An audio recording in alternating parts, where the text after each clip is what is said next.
बच्चों कल मैंने आपको एक्सरे का पीडीएफ दिया था।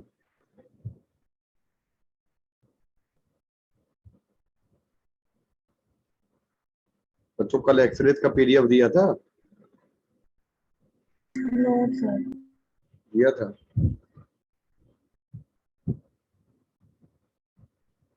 चलिए, काफी बच्चों ने क्वेश्चन दिए हैं। नहीं दिया था? अरे कौन से बैच में आया है भाई?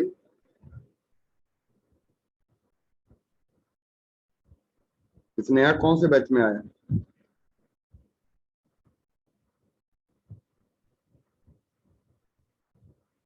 सर हम लोग वाले ग्रुप में नहीं आया एक्सरे का पीडीएफ। नहीं, किसके किसके ग्रुप में आया है?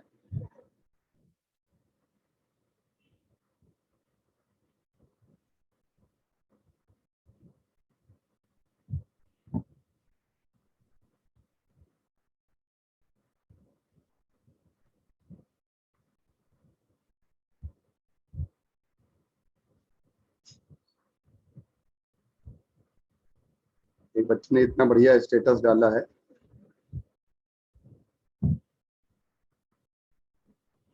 This day you left home for higher education, you never realized that was the last day at your home. That was the last day at your home.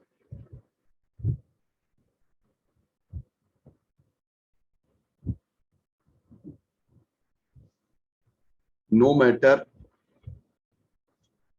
and number of many times you have been visited your home to enjoy a holiday, it's never the same. You are now someone who stay away and come home to spend the vacation. You will always miss your old life, always. सुन रहे हैं बच्चों? समझे बात को?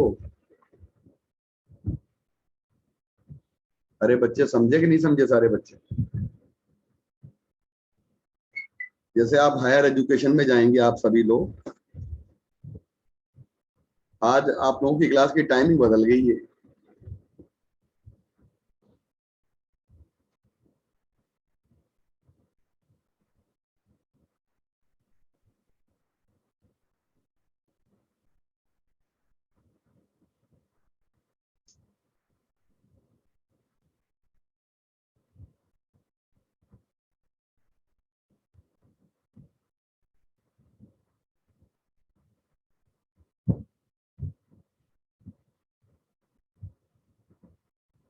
हाँ बेटा, अच्छा ठीक।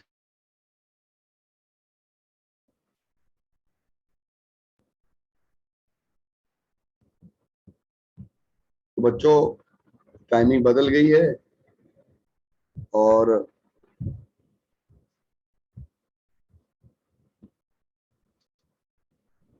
जो मैंने आपको टाइप करके दिया अभी, या जो मैंने आपको बेटा दिया, ये बच्चे का जो स्टेटस था, ये बच्चा बड़ी दूर पढ़ने गया है।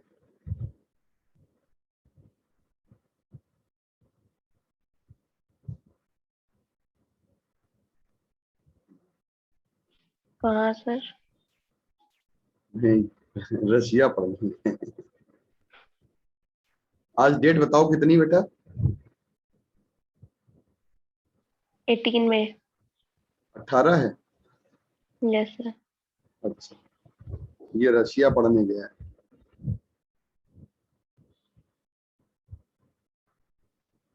और बात ये है, इम्पोर्टेंट ये नहीं है, इम्पोर्टेंट ये है कि आप कहीं भी जाएं पढ़ने। आप मान लीजिए आप चले गए फतेहपुर वाले कॉलेज चले गए, तो फतेहपुर वाला कॉलेज कौन सा? आपके घर ही में है, वो भी तो रशिया से कम नहीं है। क्यों भाई? तो यस सर। जब आप अपना घर छोड़ दें हायर एजुकेशन के लिए, उसके बाद बड़े नसीब वालों को अपना घर मिलता है। मतलब आपका नसीब अच्छा होगा तो फिर आप जो है अपने घर में वापस अपने शहर में वापस प्रैक्टिस करने के लिए आओगे आप, और अगर नहीं है तो फिर आप कहीं और चले जाएंगे, कहीं और क्या हो जाएंगे। आइए बेटा, छोटा सा टॉपिक है, एक्सरेज क्या होती हैं।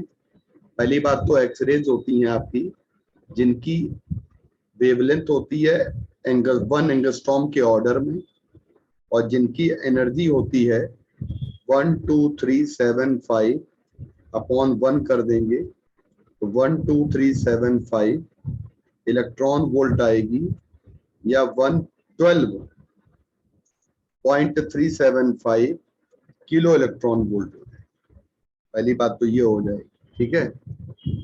अगली बात बेटा, नेक्स्ट, एक्सरेज जो होती हैं are one of the part of the electromagnetic spectrum. X rays हमारी इलेक्ट्रोमैग्नेटिक स्पेक्ट्रम का एक पार्ट होती है। X rays can be produce by inverse photoelectric effect. जैसे हम फोटोन गिराते हैं और ये मेटल के सरफेस से इलेक्ट्रॉन निकालता है, तो इसको हम फोटोइलेक्ट्रिक इमिशन कहते हैं। यहाँ पे फोटोन कंप्लीट एनर्जी लॉस करता है, इलेक्ट्रॉन इमिट करता है। यहाँ पे इलेक्ट्रॉन जो होता है वो इलेक्ट्रॉन एनर्जी को इमिट करता है। और उसका उल्टा करिए, आप इलेक्ट्रॉन्स को गिराइए, और जब हमारे मेटल के सरफेस से, हमारे यहाँ से जब फोटोन निकलने लगे तो उसको इनवर्स फोटोइलेक्ट्रिक इफेक्ट कहते हैं। That is called inverse photoelectric effect. X rays जो होती हैं हमारी, कहते हैं इट्स वेलोसिटी, याद रखिएगा, जल्दी से फटाफट देख लीजिए सब, ये सारे पॉइंट देख लीजिए। इनमें से कोई भी पॉइंट अगर आपको एक पूरा पॉइंट में कोई पॉइंट समझना हो जल्दी बता दीजिए, फटाफट पढ़ रहा है जल्दी से।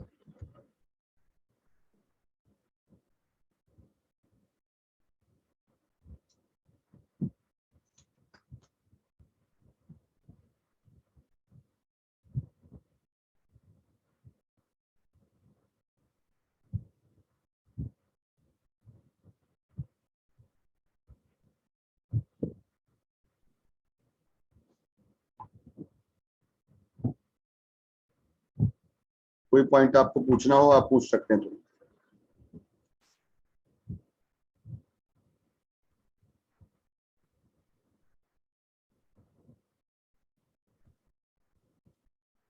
कोई बेटा पॉइंट पूछना हो पूछ सकते हैं। Energy, x ray, ionization, any point जल्दी से पढ़िए फटाफट, क्योंकि आप पढ़ोगे तो आपके दिमाग में वो बात रहेगी।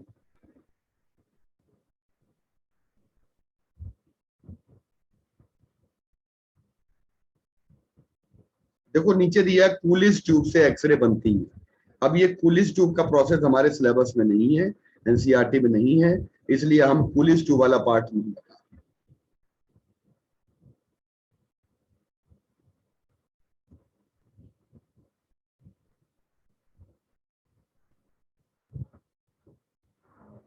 डन बेटा, आपकी एक्सरे जो होती हैं वो कूलिज ट्यूब से बनती हैं, लेकिन ये वाला पार्ट आपके उसमें नहीं है, इसलिए हम लोग उसको डिस्कस नहीं करें।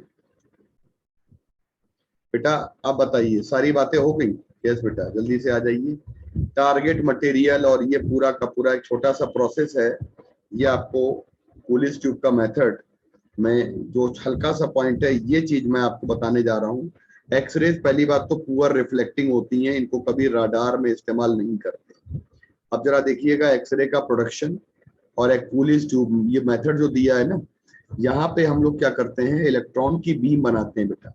ये जो फिलामेंट बना है ना, फिलामेंट में हम इलेक्ट्रॉन की बीम जनरेट करते हैं। तो जब आप इलेक्ट्रॉन की बीम को जनरेट करोगे फिलामेंट से, ये इलेक्ट्रॉन की बीम आपकी टारगेट से गिरती है, ये टारगेट है।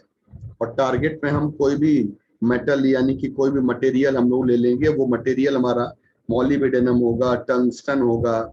हम लोग कौन सा मटेरियल टारगेट के रूप में लेते हैं बेटा? टारगेट के रूप में मॉलिब्डेनम और टंगस्टन कॉपर के ब्लॉक में रख लेते हैं, ठीक है।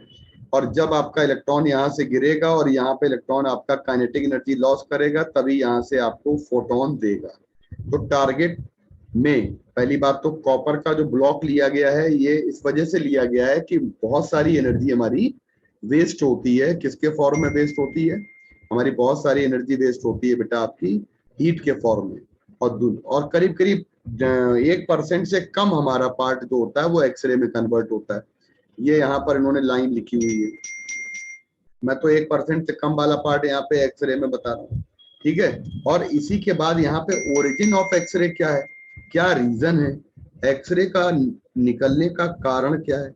इलेक्ट्रॉन की बीम जैसे जैसे आपकी आगे बढ़ेगी और किसी भी न्यूक्लियस से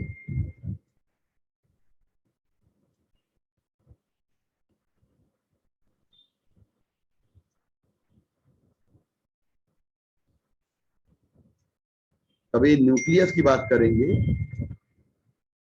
तो किसी भी न्यूक्लियस में, जैसे ये आपके पास मान लीजिए इलेक्ट्रॉन्स बहुत सारे हैं, ठीक है। मान लीजिए आपके पास ये देखिए ये न्यूक्लियस है और एक इलेक्ट्रॉन आपका ब्लू कलर के पेन से बना रहे हैं, इलेक्ट्रॉन ये भी है, इलेक्ट्रॉन ये भी है, इलेक्ट्रॉन ये भी है। लेकिन जैसे जैसे ये इलेक्ट्रॉन आपका न्यूक्लियस के पास आएगा वैसे वैसे इलेक्ट्रॉन ये वाले तो रिपेल करेंगे इसको, लेकिन न्यूक्लियस इसको अट्रैक्ट करेगा। इस वजह से हमारा, ध्यान से सुनिएगा, न्यूक्लियस इसको अट्रैक्ट करेगा, इस वजह से ये इलेक्ट्रॉन हमारा न्यूक्लियस की तरफ डेविएट होते होते बाहर निकल जाएगा। और जब इलेक्ट्रॉन बाहर निकलेगा तो एक्चुअली एनर्जी इलेक्ट्रॉन की काइनेटिक एनर्जी इनिशियल वाली ज्यादा होगी, और जब न्यूक्लियस को वो छोड़कर बाहर जाने लगेगा तो न्यूक्लियस फिर से अट्रैक्ट करेगा और ये वाली वेलोसिटी इसकी इससे कम हो जाएगी। मुझे लगता है आपके दिमाग में एक बात आ जानी चाहिए कि हाफ mv² जो है ये कम और हाफ mv² जो आपकी है ये ज्यादा। तो बेटा याद रख लीजिएगा, काइनेटिक एनर्जी का जो लॉस होता है ये हमारा, काइनेटिक एनर्जी का लॉस जो होता है ये हमारा एक्सरे प्रोड्यूस करता है। तो loss in kinetic energy produces x rays, यहाँ पे काइनेटिक एनर्जी का जो लॉस होगा ये आपका एक्सरे प्रोड्यूस करता है, ठीक है। अच्छा बेटा एक बात ध्यान रखिएगा, जो आपकी एक्सरे मिलती हैं यहाँ पे, ये एक्सरे आपकी half mv² minus half mv² equal to h nu, ये है एक्सरे की एनर्जी भैया। एक्सरे फोटोन ही तो होते हैं। अब मान लीजिए आपकी फाइनल वेलोसिटी 0 हो जाए और इलेक्ट्रॉन सीधे एटम से आया और रुक गया आके, तो मैक्सिमम एनर्जी लॉस कर देगा। तो इसको हम लोग कह देंगे half mv² equal to h nu, मान लीजिए ऐसा हो जाए तो this is maximum energy lost. और जो मैक्सिमम एनर्जी लॉस हमारी हो रही है, ये मैक्सिमम एनर्जी हमारी लॉस जो हो रही है बेटा, ये वाली एनर्जी आपकी यहाँ से फ्रीक्वेंसी दे देगी। तो ये पहली इक्वेशन ले लो। अच्छा बताओ, आपको इलेक्ट्रॉन को मूव कराने के लिए ये हाई टेंशन पोटेंशियल डिफरेंस लगाया, यानी इलेक्ट्रॉन को काइनेटिक एनर्जी हम प्रोवाइड करेंगे हाफ mv² ev से, तो यही हाफ mv² हमारा ev के इक्वल आ जाएगा। तो एक रिलेशन याद कर लो, काइनेटिक एनर्जी वाला यहाँ से आ जाएगा हमारे पास h nu maximum equal to E capital V, और न्यू मैक्सिमम हमारा आ जाएगा बेटा, इसको कहते हैं E capital V upon H कहते हैं, इसको मैक्सिमम फ्रीक्वेंसी कहते हैं। C अपॉन लैम्डा मिनिमम करेंगे हम बात,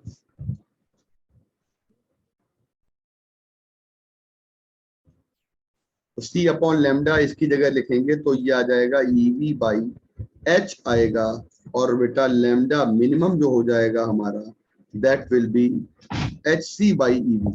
बच्चों एक बात ध्यान रखिएगा, इसको हम लोग HC अपॉन EV लिखेंगे, तो shortest wavelength in case of X rays. अब इससे ज्यादा आपको समझना नहीं। अच्छा काम की बातें सुनो, यहाँ पे एक्सरे जो प्रोड्यूस हुई है उनकी दो बातें कंट्रोल करना सीखो। एक तो इंटेंसिटी को कंट्रोल करना सीखिए। तो इंटेंसिटी का मतलब होता है बच्चों, सारे बच्चे ध्यान से सुनना, ये हमने टारगेट मटेरियल लिया है और टारगेट मटेरियल पे हम क्या गिरा रहे हैं जरा बताइए, हम इलेक्ट्रॉन की बीम गिरा रहे हैं। बताइए यहाँ से क्या निकलेंगे, बताइए फोटॉन्स निकलेंगे, और इन्हीं फोटॉन्स को क्या कहते हो आप, एक्सरे फोटोन। अब आप समझिएगा, जब इन्हीं फोटोन को हम एक्सरे फोटोन कहते हैं तो टारगेट मटेरियल पे जो नंबर ऑफ इलेक्ट्रॉन गिरेंगे ना, क्योंकि इनवर्स फोटोइलेक्ट्रिक इफेक्ट होता है, तो जितने बेटा इलेक्ट्रॉन गिरेंगे उतने ही हमारे फोटोन निकलेंगे, और जितने फोटोन निकलेंगे उतनी ही इंटेंसिटी बढ़ जाएगी। अब बताओ इलेक्ट्रॉन की संख्या कैसे बढ़ाओगे आप? जल्दी से टाइप करो, इलेक्ट्रॉन की संख्या कैसे बढ़ाएंगे? इंक्रीजिंग फिलामेंट करंट, हमारे इलेक्ट्रॉन की संख्या बढ़ने लगेगी। तो एक्सरेज की इंटेंसिटी को कंट्रोल करने के लिए फिलामेंट करंट को चेंज करिए। क्वालिटी ऑफ एक्सरे हम हाई एनर्जी की भी निकाल सकते हैं, लो एनर्जी की भी निकाल सकते हैं। तो उसको कंट्रोल करने के लिए हम, या पेनिट्रेशन पावर को कंट्रोल करने के लिए पोटेंशियल डिफरेंस कंट्रोल करते हैं। और वो पोटेंशियल डिफरेंस जो हम यहाँ पे लगाते हैं, आप लोगों ने एक्सरे मशीन देखी है जो हमारी डॉक्टर साहब के बंगले पे लगी रहती है। एक्सरे मशीन में बगल में एक बहुत बड़ा सा ट्रांसफार्मर जैसा होता है और इतना हाई वोल्टेज जनरेट करता है कि आपकी एक्सरेज की पेनिट्रेशन पावर इतनी ज्यादा होती है कि वो जो ऑपरेटर होता है वो थोड़ी देर के लिए पर्दे के पीछे आ जाता है, क्योंकि हाई वोल्टेज पे निकलने वाली जो वेव होती हैं वो बड़ी इंपॉर्टेंट है। हमने लैपटॉप से क्लास कौन कर रहा है जरा बताइए?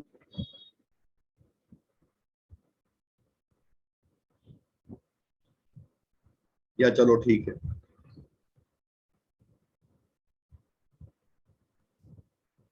आइए बेटा। तो हमने बेटा यहाँ पर एक बात आपको बताई है कि एक्सरेज हमारी सॉफ्ट एक्सरेज और हार्ड एक्सरेज होती हैं। सॉफ्ट एक्सरेज का मतलब होता है जिनकी, बेटा सॉफ्ट एक्सरेज का मतलब होता है जिनकी एनर्जी कम होती है। तो सॉफ्ट एक्सरेज की एनर्जी कम हो जाएगी और हार्ड एक्सरेज की एनर्जी जो हो जाएगी वो ज्यादा हो जाएगी। तो जिनकी एनर्जी ज्यादा होगी वो हार्ड एक्सरेज हैं और जिनकी एनर्जी कम हो जाएगी वो आपकी सॉफ्ट एक्सरेज हैं। अच्छे से याद कर लो, ठीक है? अच्छा बेटा, आगे बढ़ जाते हैं। कोई पूछे आपसे जैसे 1 एंगस्ट्रॉम, 2 एंगस्ट्रॉम, 3 एंगस्ट्रॉम, 4 एंगस्ट्रॉम में कौन सी एक्सरे सॉफ्ट होंगी? जल्दी से टाइप करो, कौन सी एक्सरे सॉफ्ट होंगी? जल्दी से टाइप करो।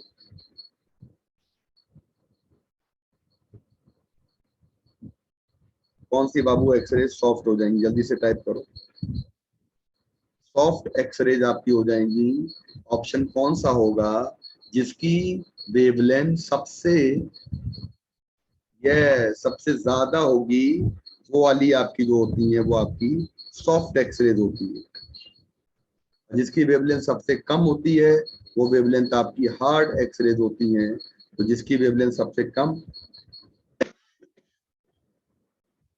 वो आपकी हार्ड एक्सरेज होती है, क्योंकि उनकी एनर्जी ज्यादा हो जाती है।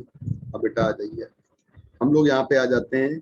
ये जो हमारा एक्सरे का स्पेक्ट्रम है ना, इसको कॉन्टिन्यूअस स्पेक्ट्रम कहते हैं। और यही बात देखो मैंने सिखाई है, half M V square, half M V dash square, E V equal to H nu maximum.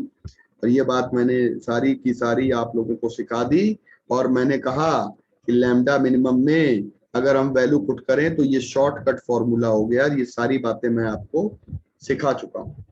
मतलब कहने का है कि एक्सरेज में आप यहाँ से जो एक्सरेज बनती है ना इलेक्ट्रॉन की बॉम्बार्डिंग से, ये एक्सरेज आपकी कॉन्टिन्यूअस एक्सरेज बनती है। इन एक्सरेज को कॉन्टिन्यूअस एक्सरेज कहा जाता है। बेटा कॉन्टिन्यूअस एक्सरेज जो होती हैं ये आपकी, या ऐसे कहिएगा कि wavelength of continuous X rays lambda depends on potential difference applied. Continuous की एक्सरेज की वेवलेंथ पोटेंशियल डिफरेंस पे डिपेंड करती है। लैम्डा इंडिपेंडेंट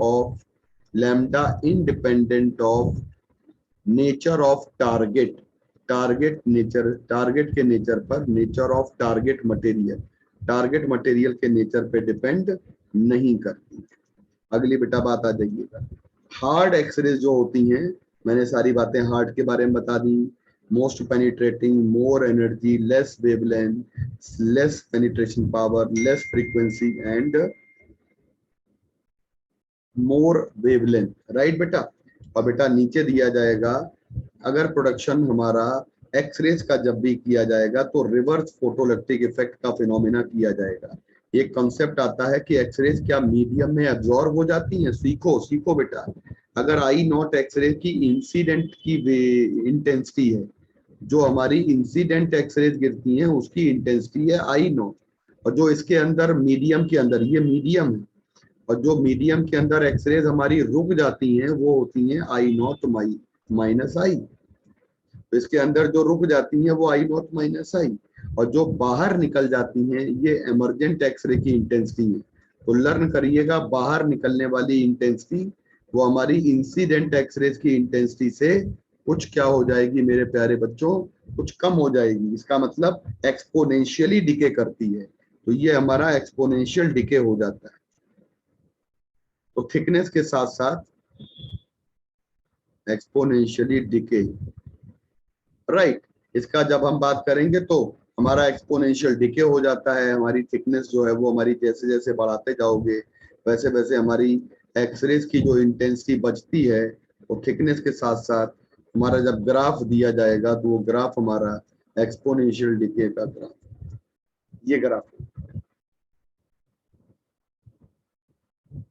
यहाँ पे पता है यहाँ पे म्यू क्या होता है, म्यू को कहीं लिखा होगा कोफिशिएंट ऑफ एब्जॉर्प्शन, ये लिखा है, और mu is maximum for lead. Mu आपका लेड के लिए क्या होता है, मैक्सिमम होता है। इसीलिए लेड की क्लोथिंग पहनते हैं एक्सरे ऑपरेटर, लेड की क्लोथिंग पहनते हैं X ray operator. Classification of X rays में कॉन्टिन्यूअस एक्सरेज जो होती हैं, ये एक्सरेज मैंने बता दी हैं, इनका मैंने ग्राफ कॉन्टिन्यूअस एक्सरेज का जरा समझिएगा किस तरह से बनेगा। ये ग्राफ आपको मैं पहले भी बता चुका हूं, अब आप कॉन्टिन्यूअस एक्सरेज का ग्राफ जरा समझिएगा। जैसे मान लीजिएगा हम इंटेंसिटी के साथ एक्सरे को प्लॉट करें, तो एक्सरे की इंटेंसिटी अगर प्लॉट करते हैं और यहाँ पर आपका बेटा आती है वेवलेंथ, तो कॉन्टिन्यूअस एक्सरेज का ग्राफ जो बनेगा ऐसे बने, ऐसे बने। मतलब ये पोटेंशियल V1 है और ये V2, और अगर और पोटेंशियल बढ़ा देंगे तो हमारा ये आ जाए। कहने का मतलब है V1 V2 V3 में बताओ कौन ज्यादा कौन कम, जल्दी से बताओ आप लोग। लैम्डा मिनिमम होती है हमारी 1 2 3 7 5 अपॉन V। जिसका पोटेंशियल कम होगा उसकी वेवलेंथ ज्यादा होगी, या जिसका पोटेंशियल ज्यादा होगा उसकी वेवलेंथ कम हो जाएगी। तो ये वाली वेवलेंथ कम, यानी कि आपके पास पोटेंशियल कम किसके लिए, वेवलेंथ कम किसके लिए, तीसरे नंबर पे। तो इसका मतलब पोटेंशियल की वैल्यू बढ़ेगी, इसीलिए हम लोग कहते हैं कि वेवलेंथ हमारी घट जाए। अब बताइए इंटेंसिटी का जो ग्राफ है जो मैंने बनाया ये वाला, यही चीज तो इन्होंने समझाई हुई है कि धीरे धीरे पोटेंशियल बढ़ाते जाएंगे, धीरे धीरे वेवलेंथ घटती जाएगी, तो हमारी वेवलेंथ जो है वो डिक्रीज करती जाएगी। ठीक, इसका मतलब आप लोगों को यहाँ तक की पूरी बात समझ में आ गया, जल्दी बताइए बच्चों।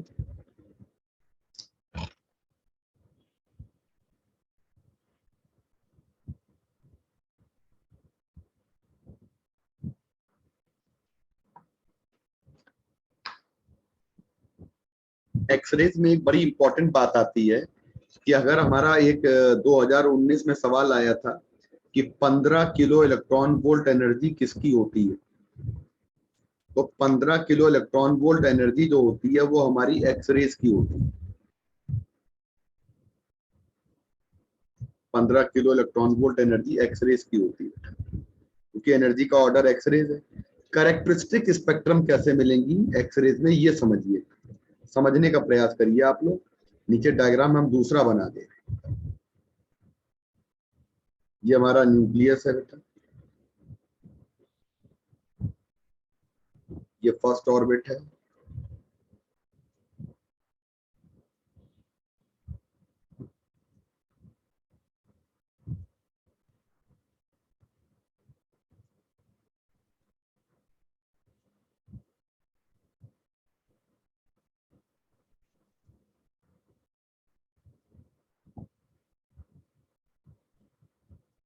ये आ जाएगा हमारे पास हाफ mv²। अगर इलेक्ट्रॉन की काइनेटिक एनर्जी पोटेंशियल बहुत ज्यादा बढ़ा दीजिए, तो पहली बात तो हम हाई पोटेंशियल डिफरेंस पर ये काम करने जा रहे हैं। अच्छा पहले भी करते थे, कॉन्टिन्यूअस में करते थे, तो लेकिन कॉन्टिन्यूअस में लो पोटेंशियल होता है, समझो। अब यहाँ से जब आपकी इलेक्ट्रॉन आएंगे तो इलेक्ट्रॉन आपके आते आते आते आते सीधे न्यूक्लियस की तरफ अट्रैक्ट हो जाएंगे, और हो सकता है कि दो इलेक्ट्रॉन में से किसी एक को जाके कोलिजन करें और इलास्टिक कोलिजन करके इसको निकाल दें। अब मान लीजिए इलेक्ट्रॉन यहां से निकल गया, मान लीजिए इलेक्ट्रॉन यहां से निकल गया, K shell, L shell, M shell, और आपका इलेक्ट्रॉन जो आ रहा है यहां से इलेक्ट्रॉन निकला, तो जो आ रहा है वो भी तो निकलेगा। कितने निकलेंगे? 2। कहाँ चले जाएंगे? अरे इमिशन हो जाएगा, सेकेंडरी इमिशन कहते हैं इसको, इसको हम सेकेंडरी इमिशन कहते हैं। अब जब ये 2 इलेक्ट्रॉन हमारे चले जाएंगे तो बात को समझने की कोशिश करिएगा, यहाँ पे बन जाएगी वैकेंसी।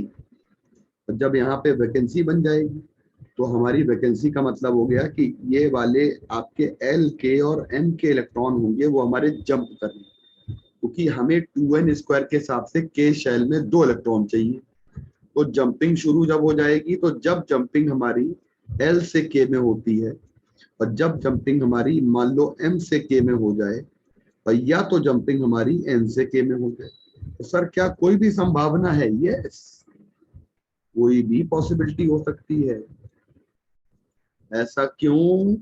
क्योंकि इलेक्ट्रॉन हमारा ये भी आ सकता है, ये भी आ सकता है, क्योंकि कोई भी इलेक्ट्रॉन कहीं भी रिवॉल्व कर रहा हो, तो यहाँ पे के शेल की वैकेंसी को पूरा करने के लिए अगर ये जंपिंग हो जाएगी तो इसको कहते हैं के अल्फा, और अगर ये जंपिंग हो जाएगी तो इसको कहते हैं के बीटा, और ये जंपिंग हो जाएगी तो इसको कहते हैं के गामा, क्योंकि के में आ रहा है, आप के में आ रहे हैं। अच्छा मान लीजिएगा आपने, समझिए बेटा, मान लीजिए के अल्फा एमिट हो गया, पहले आपकी ये वैकेंसी पूरी हो गई, तो आपकी वैकेंसी इलेक्ट्रॉन की एल में आ जाएगी, और जब एल में आ जाएगी तो एल वाली वैकेंसी को भी तो कोई पूरा करेगा, और जब एल वाली वैकेंसी को जब कोई पूरा करेगा तो ये जंपिंग जब हो जाएगी, तो मान लीजिए एम से एल में जंपिंग होती है, तो एल की ये फर्स्ट लाइन है, तो उसको एल अल्फा कहते हैं। तो क्या आप जंपिंग कराना समझ गए? रीजन ऑफ जंपिंग होता है कि हाई एनर्जी से इलेक्ट्रॉन जब टकराएगा तो इस इनर मोस्ट इलेक्ट्रॉन को बाहर भी निकाल सकता है, और अगर इनर मोस्ट इलेक्ट्रॉन आपका बाहर निकल गया तो मान के चलिए वैकेंसी को फिल करने के लिए कोई भी हायर वाला ऑर्बिट का इलेक्ट्रॉन जंप कर सकता है। जब जंप कर गया तो मान के चलिए कि इलेक्ट्रॉन जैसे ही जंप किया तो हम समझ जाएंगे कि इलेक्ट्रॉन के जंप करने से यहाँ पर एक बात तो बिल्कुल तय हो गई है कि हमको यहाँ से फोटोन मिलने शुरू हो जाएंगे, और जो हमारे फोटोन मिलने शुरू हो जाएंगे, यही फोटोन हमारे जो होते हैं बेटा, इन्हीं को हम कहते हैं एक्सरे फोटोन। लेकिन ये किसी हाइड्रोजन में नहीं हो सकता, क्योंकि हाइड्रोजन में आप बताओ मैक्सिमम एनर्जी किस सीरीज की होती है? बताओ, टाइप करो,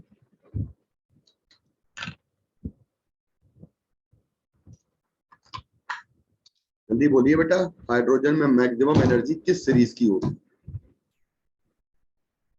हाइड्रोजन के एटम में बहुत सारे इमिशन स्पेक्ट्रम में सीरीज मिलती हैं, तो किस सीरीज की मैक्सिमम एनर्जी होती है, और वो कौन से इलेक्ट्रोमैग्नेटिक स्पेक्ट्रम के पार्ट में गिरेगी जाके? अरे स्लीपिंग, ऑल गाइस स्लीपिंग, भैया कहाँ चले गए? जल्दी बोलो भाई। लाइमन, यूवी, बिल्कुल सही, पहला आंसर प्रियमदा का आया। और हाइड्रोजन स्पेक्ट्रम में हमें सबसे ज्यादा एनर्जी वाली लाइमन, और वो भी यूवी में। तो सवाल आता है कि हाइड्रोजन एटम हमारा एनर्जी एक्सरेज की क्यों नहीं निकालता है, या हाइड्रोजन एटम एक्सरे क्यों नहीं इमिट करता है? रीजन क्या होगा? पहला रीजन, हाइड्रोजन एटम में सिंगल इलेक्ट्रॉन। दूसरा रीजन, हाइड्रोजन एटम में जंपिंग मैक्सिमम हो सकती है तो अल्ट्रावायलेट तक। तीसरा रीजन, हाइड्रोजन एटम में एटॉमिक नंबर बहुत कम, छोटा साइज का एटम होता है। तीसरा रीजन ये है बेटा कि हाइड्रोजन एटम में ऑर्बिट्स बड़ी पास पास होती हैं, सो दैट जंपिंग जब भी होगी आपकी हायर से लोअर तो उतनी सफिशिएंट एनर्जी नहीं दे पाएगी। इन्हीं को के सेल या इन्हीं को कैरेक्टरिस्टिक स्पेक्ट्रम कहते हैं, और किसी भी कैरेक्टरिस्टिक स्पेक्ट्रम में हम उसकी वेवलेंथ निकालने के लिए ये वाला फॉर्मूले का सहारा लेंगे। आपको पता है इस वाले फॉर्मूले में हमने Z - B क्यों लिया है? क्योंकि मोजले का करेक्शन लगा दिया है। अगर हम हाइड्रोजन के लिए लेते तो हम 1/λ = R(Z²) ले लेते, लेकिन मोजले ने कहा था कि अगर हैवी एटम्स हो जाते हैं तो उनमें बेटा स्क्रीनिंग इफेक्ट लगने लगता है। तो हम अगर बात करें कि n की वैल्यू 1 हो जाए और n2 की वैल्यू बेटा अगर हमारी हो जाए 2, तो ये हमारी वेवलेंथ आ जाएगी k अल्फा। इसको k अल्फा की वेवलेंथ कहते हैं बेटा, और k अल्फा की वेवलेंथ के लिए 1/λ R(Z-B) का होल स्क्वायर, और ये आ जाएगा 1/n1² और माइनस आ जाएगा 1/n2²। और सभी बच्चे क्या करेंगे, यहाँ पे 1 का स्क्वायर आएगा, यहाँ पे 2 का स्क्वायर आएगा, सॉल्व करेंगे, फाइनली आंसर आएगा हमारा, और उसको k अल्फा। ठीक है, अच्छा ये वेवलेंथ k अल्फा की निकालने की है। तो देखो मैंने यहाँ पे k अल्फा के बीटा दिखाया है, L से M K, M से K, N से K, L alpha L beta, है ना। आप बताओ बेटा, सारे बच्चे मुझे एक बात बता दो, फ्रीक्वेंसी k अल्फा की ज्यादा है या फ्रीक्वेंसी L अल्फा की ज्यादा है या फ्रीक्वेंसी बेटा k बीटा की ज्यादा है? जल्दी बताइए, सबसे ज्यादा फ्रीक्वेंसी किसकी हो, जिसकी एनर्जी सबसे ज्यादा हो? तो सबसे बड़ी जंपिंग कौन सी हो रही, ये वाली, समझो, सबसे बड़ा गैप यही आ रहा है। इसका मतलब कि के बीटा की फ्रीक्वेंसी सबसे ज्यादा और उससे कम फ्रीक्वेंसी किसकी आएगी, उससे कम आ जाएगी के अल्फा, और सबसे कम एनर्जी निकलेगी वो एल अल्फा में निकलेगी। तो बेटा सबसे कम फ्रीक्वेंसी निकलेगी एल अल्फा। डन बेटा। कोई पूछे कि लैम्डा फॉर के alpha, lambda for L alpha, है ना, लैम्डा फॉर एल अल्फा और लैम्डा फॉर के बीटा, इनकी वेवलेंथ को कंपेयर कर। तो अगर वेवलेंथ को कंपेयर करेंगे तो इसी का उल्टा ऑर्डर कर देंगे, सबसे कम वेवलेंथ हो जाएगी के बीटा की, और उससे ज्यादा वेवलेंथ हो जाएगी के अल्फा की, और सबसे ज्यादा वेवलेंथ हो जाएगी। ऐसे क्वेश्चन बहुत सारे न्यूलाइट के पेपर में आते हैं।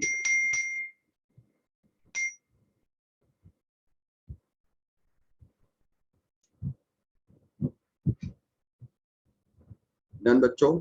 और मैं तो आपसे हमेशा, चलिए बेटा, ये कोई खास बात नहीं बताई गई है ना, डोंट डू लाइक दैट, क्योंकि अगर आपने इसको इस तरह से कर लिया ना तो आप हाइड्रोजन की एनर्जी तो जानते हो, बाकी हर किसी की एनर्जी नहीं जानते। हाइड्रोजन के एनर्जी लेवल्स की एनर्जी तो पता है, बाकी आप एनर्जी हर किसी की नहीं जानते। ब्रैक्स लॉ, ब्रैक्स ने डिफ्रैक्शन दिया था केमिस्ट्री में, आप लोगों ने ब्रैक्स लॉ पढ़ा है बच्चों? बच्चों ब्रैक्स लॉ केमिस्ट्री में पढ़ा है आपने? जल्दी बताइए, केमिस्ट्री में ब्रैक्स लॉ है? 2d sin theta = 12 lambda बस बस बस बस बस वही, N lambda equal to, physics में है नहीं कोर्स में, 2d sin थीटा। और बेटा जो d होता है इसको कहते हैं इंटरप्लेनर डिस्टेंस, दो प्लेन के बीच की डिस्टेंस। और जो हमारा कहते हैं कि साइन थीटा, इसमें दो क्वेश्चन बन सकते हैं। पहला क्वेश्चन तो ये बन सकता है, पहला क्वेश्चन कि साइन थीटा की value N lambda upon 2d होती है प्यारे बच्चों, और ये वैल्यू हमारी पॉसिबल वाली होती है, ये वाली, और इम्पॉसिबल वैल्यू होती है, इसको कहते हैं पॉसिबल वैल्यू। मतलब लैम्डा इज, ये पॉसिबल वैल्यू है, n1 भी ले सकते हैं जब कभी चाहो तो फर्स्ट ऑर्डर। और इम्पॉसिबल वैल्यू क्या हो जाएगी, जब हमारा साइन थीटा या N lambda by 2d greater than 1 हो जाए, तो एन लैम्डा बाई 2d जो हमारी है ये हमारी इम्पॉसिबल वैल्यू दे दे, यानी कि लैम्डा की वैल्यू 2d से बड़ी हो जाएगी, तो दिस इज इम्पॉसिबल। जो ब्रैक्स की इक्वेशन कब सॉल्व नहीं होती है ये पता होना चाहिए। दूसरा सवाल आएगा, why Bragg's used X rays, Bragg ने एक्सरेज क्यों इस्तेमाल करी थी? Because of inter atomic spacing, D is in order of, D is in order of X rays. D आपका जो है वो हमारा एक्सरे वेवलेंथ के ऑर्डर में है। D is in order of X ray wavelength, D आपका एक्सरे वेवलेंथ के ऑर्डर में है, इसीलिए आपका हम एक्सरे यूज करते हैं। 2 सवाल से ज्यादा नहीं आएगा, प्रूविंग करने की जरूरत किसी बच्चे को नहीं। डन। तो हमारा बेटा ये जो एक्सरे कंप्लीट कराने का प्रयास था ये मैंने पूरा करा दिया है। और जो एक सवाल मुझे आपको बताना था कि ये देखिएगा ये वाला, अब जैसे ये सवाल आपको बोला गया है कि intensity of X ray from the Coolidge tube is plotted against lambda, है ना। वो कहते हैं कि जो हमारी ये वैल्यू आ रही है ना, ये वाली जो पी की आ रही है, ये वैल्यू मैं आपको और बताना चाहता हूँ, जरा समझाना चाहता हूँ ये ग्राफ किस तरीके का है। एक्चुअली जो आपने बनाया है ना करेक्टरिस्टिक स्पेक्ट्रम, तो करेक्टरिस्टिक स्पेक्ट्रम में कॉन्टिन्यूअस में कोई पीक नहीं मिलता है, कोई इस तरह की वैल्यू नहीं होती, कोई ऐसा नहीं होता, कोई ऐसा नहीं, क्योंकि कॉन्टिन्यूअस में कोई सडन राइज नहीं होता है, सडन चेंज नहीं होता है, सडन इंटेंसिटी राइज नहीं करती है। ये तभी सडन राइज करती है जब इलेक्ट्रॉन एक तो आ ही रहा होता है और दूसरा बेटा आते आते आते आते इलेक्ट्रॉन जंपिंग करने लगता है। तो हम लोग कॉन्टिन्यूअस में ग्राफ बनता है, वो मैं नीचे बनाने जा रहा हूं यहाँ पे। कॉन्टिन्यूअस का ग्राफ बनता है, इंटेंसिटी यहां और वेवलेंथ यहां। तो कॉन्टिन्यूअस का ग्राफ जब बनेगा वो कैसे बनेगा, ये तो इसका पोटेंशियल मान लो कम है, तो जैसे पोटेंशियल बढ़ाओगे तो क्या होगा, V डैश, और पोटेंशियल बढ़ा दीजिए तो हायर पोटेंशियल पे हमें कभी कभी जंपिंग मिलने लगती है, और ये जंपिंग जो होती है ये सडन इंटेंसिटी को बढ़ा देती है। तो कोई अगर पूछे ये पीक क्यों मिल रहा है, तो पीक क्या बताता है, पीक बताता है जंपिंग को, और जंपिंग का मतलब होता है ये कैरेक्टरिस्टिक स्पेक्ट्रम को बताता है।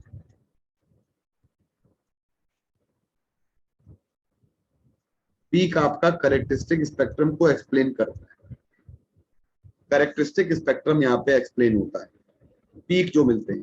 तो जो इस क्वेश्चन में हमें बताया है ना कि कैरेक्टरिस्टिक स्पेक्ट्रम कभी भी पोटेंशियल पे डिपेंड नहीं करता है, कैरेक्टरिस्टिक स्पेक्ट्रम हमेशा नेचर ऑफ टारगेट पे डिपेंड करता है। तो ये क्वेश्चन में क्या बोला गया है कि लैम्डा के जो है हमारा ये वेवलेंथ है इसकी, और ये इंडिपेंडेंट ऑफ पोटेंशियल,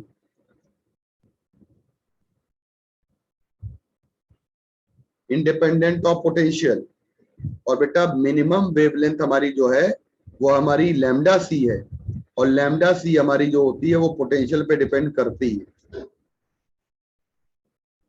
फॉर्मूला होता है। और इन्होंने क्वेश्चन में कहा है कि एज एक्सेलरेटिंग वोल्टेज इंक्रीज, जैसे वोल्टेज बढ़ाओगे वैसे ये घट जाएगी, तो जब ये घट जाएगी तो नई हमारी पोजीशन ये आ जाएगी, देखो ये नई पोजीशन आ, तो जैसे नई पोजीशन आ गई तो अब आप समझ लीजिए न्यू पोजीशन का मतलब क्या है, हमारा जो डिफरेंस है ये वाला ये पहले से बढ़ गया, लैम्डा सी घट जाने से ये पहला ऑप्शन आ गया, राइट। तो मैं आप लोगों से उम्मीद करूंगा कि आप लोग जो है ये पूरी एक्सरसाइज लगाकर आओ। मैंने क्वेश्चन के आंसर भी दे दिए हैं और ये मैं आप लोगों को सेव करके मैं आपके अभी ग्रुप पे डाले दे रहा हूं। अब बताइए आप लोगों का क्या मन है, आप लोग क्या पढ़ना चाहते हैं। आप लोग ट्रांजिस्टर कल पढ़ लीजिए तो बवाली खत्म हो जाए, क्यों प्यारे बच्चों, ट्रांजिस्टर अगर पढ़ लीजिए तो बात ही खत्म। आप लोगों ने जो हमें बेटा क्वेश्चंस दिए थे वो मैंने टाइप का, आपने कुछ बच्चों ने काफी लेट भी दिए थे तो मैं टाइप कराने के लिए भेज दिया है बेटा। कल जैसे ही आ जाता है वैसे ही हम आपके ग्रुप पे डाल के हम आपको बेटा इसको एक तरह से करा देंगे बेटा। ट्रांजिस्टर कोर्स में नहीं, एनसीईआरटी में नहीं। तो सभी बच्चों ने, जिन जिन बच्चों ने नहीं दिया है अपने डाउट दे दीजिए, इलेक्ट्रॉनिक्स कंप्लीट कितने बच्चे आज डाउट देंगे हमको, जो नहीं दे पाए, नहीं लगा पाए, फुल लेंथ की तैयारी कर रहे थे? रूही देंगी, उत्कर्ष देंगे और प्रभाकर देंगे। नहीं दिया तो उड़ा दिए जाओगे। पढ़ाई करते रहिए, निराश मत होइए एकदम। ये साल आपका है, समझ लीजिए। पूरे जोश में रहिए, इतनी पढ़ाई करिए एकदम पागलपन हो जाए। लोग आपको देखें तो पढ़ाई याद आए, और पढ़ाई देखें तो आप याद आए। समझ रहे हैं? लोग आपको देखें तो क्या याद आ जाए? पढ़ाई। और पढ़ाई देखें तो क्या याद आ जाए? आप याद आ जाए। इतनी जबरदस्त तैयारी करिए, देखिए आपके पास आ रहा है कि नहीं आ रहा है।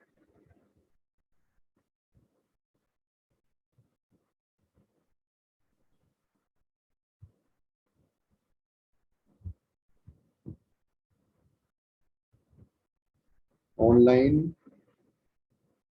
बैंकर, SRB2 एंड बेटा SRB। देखिए बेटा आया कि नहीं है।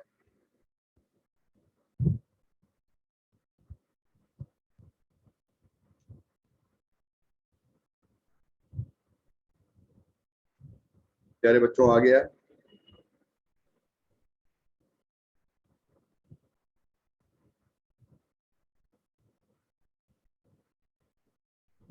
Yes sir. तो अब आप लोग जो है ना, हमें सारे डाउट भेज दो भैया। और एक क्वेश्चन जो है मैं भेज देता हूँ।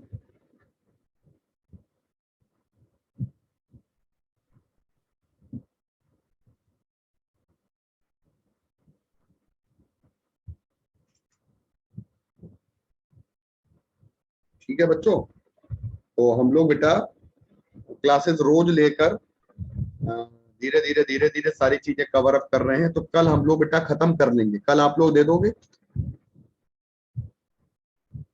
हाँ बेटा, शॉर्ट वीडियो अपलोड कर दीजिए। अच्छा भैया, आप लोगों से लगातार जुड़े रहते हैं, आप लोगों के साथ रोज क्लास ले रहे हैं भाई।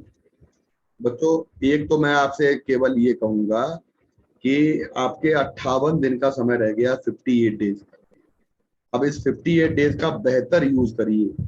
हम आपकी क्लास लेने में समय बर्बाद नहीं करेंगे। मेरी क्लास का ड्यूरेशन मैक्सिमम 1 घंटे का रहे। मेरा PDF खत्म, कितना माल तैयार किया है वो खत्म, तो नमस्ते। ये तो हम लोग का रहेगा। बताइए, इससे आप लोग एग्री कर रहे हैं कि नहीं? Yes sir. कल की क्लास नहीं है हमारी। अरे कल की क्लास है कैसे नहीं? ऐसा आपके पास वो आ गया है क्या? यस सर, कल नहीं है आपकी। यस सर, 8 फुल बजे लेंथ तक देना होगा। था। अरे तो क्या हुआ? लगवा लीजिए सर, 8 से 9। हाँ और क्या भाई, ये तो गलत बात। सर हम लोग का रे और वेव कब तक हो जाएगा? बहुत आराम से बेटा, परसों से शुरू होगा। और आपका प्रिज्म पढ़ाना है, 5-6 दिन का काम बचा है। क्या सर चाहते हो? प्रिज्म हो चुका है। लो, हाँ हेलो, SRB वाली क्लास लगा देना 8 से 9, जो भी टाइम मिल जाए। मतलब कल कल लगी रही है ना, बच्चे बता रहे। ऑनलाइन भाई लगा देना। हाँ बिल्कुल। चलो बेटा बोल दिया, ठीक है बच्चों। देखो प्रिज्म तक हो गया, कहाँ तक हो गई थी ऑप्टिक्स? प्रिज्म हो चुकी है, लेंस स्टार्ट कर। अरे भैया तो फिर बिल्कुल नैया किनारे पर है। अब क्या चाहिए यार? धार क्या मझधार क्या, एक सर आई कुशल नाविक की तरह आप रहिए। तो बेटा आ, सर आई आंखें, रिलेटेड। अब ऐसी ऐसी चीजें पूछोगे एकदम आंखें हैं कि नहीं? अरे जो चीज है वो पढ़ो। सर नहीं, वो जो हाइपरमेट्रोपिया और मायोपिया वाले क्वेश्चन वो करने हैं या नहीं? नहीं पढ़ने, अभी हम देख लेंगे, पहले समझ लेंगे फिर हम पढ़ा देखते हैं। पिछले साल तक तो थे नहीं, इस बार हम जरा सिलेबस देख लेते हैं। हमें लगता है आप इस बार कोई रिव्यू तो है नहीं, तो मैं पढ़ा दूंगा, मैं पढ़ा दूंगा बेटा, ठीक है। तो लेंस शुरू होगा परसों। कल आपका डाउट सेशन है, और जिसने नहीं भेजा है वो हमें भेज दे। और एकदम बिल्कुल लग जाइए, 58 दिन को बदल दीजिए, एकदम तस्वीर बदल जाए एकदम। और ज्यादा समय बर्बाद क्लासेस में ज्यादा नहीं करिए, हम खुद ही नहीं ज्यादा करते हैं बेटा, जितना हम तैयार करते हैं मैटर उतना अगर हो गया तो नमस्ते, क्योंकि आप लोगों का एक एक मिनट बड़ा कीमती है बेटा, ठीक है। Yes sir. तो इस समय आप क्लास भी करिए, थोड़ी करिए, है ना, जब और उसके बाद तुरंत आप जो है अपना काम पे शुरू हो जाइए। मतलब मैं तो हमेशा यही कहूंगा कि आप लोग जो है बहुत अच्छे से तैयारी करते रहिए और बिल्कुल निराश मत होइए, आपके 58 दिन तस्वीर बदल देंगे एकदम। और इस क्लास में जितने हमारे 18-20 बच्चे रहते हैं, ये सारे बच्चे निकलेंगे, समझ लीजिए। ठीक है बच्चों, अच्छा बेटा, नमस्ते, बाय बाय, टाटा, बाय बाय बेटा, थैंक यू सर। बाय बेटा।